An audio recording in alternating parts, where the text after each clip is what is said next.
এই দেখো বন্ধুরা কি সুন্দর পনির গেছে। রাধে রাধে বন্ধুরা, রান্ধনী তনুজা চ্যানেলে স্বাগতম। এমনিভাবে পনির বানাচ্ছি, পনির বানানো প্রগতি দেখাবো। এখন দুধটা ঢেলে দিচ্ছি। এভারেজ 1 লিটার দুধ ঢেলেছি। উষ্ণ গরম হয়ে গেছে, এখন 3 থেকে 4 চামচ ভিনিগার দিয়ে দিচ্ছি।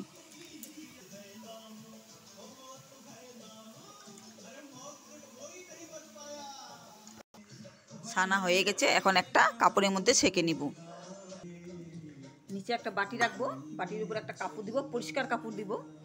এটা ছানাটা ভালো করে সেঁকে নিব।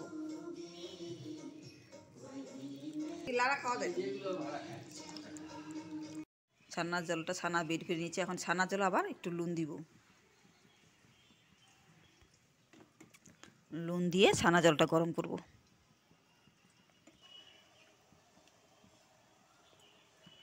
ছানা জলটা গরম হয়ে গেছে, এটা এখানে ঢেলে দিব।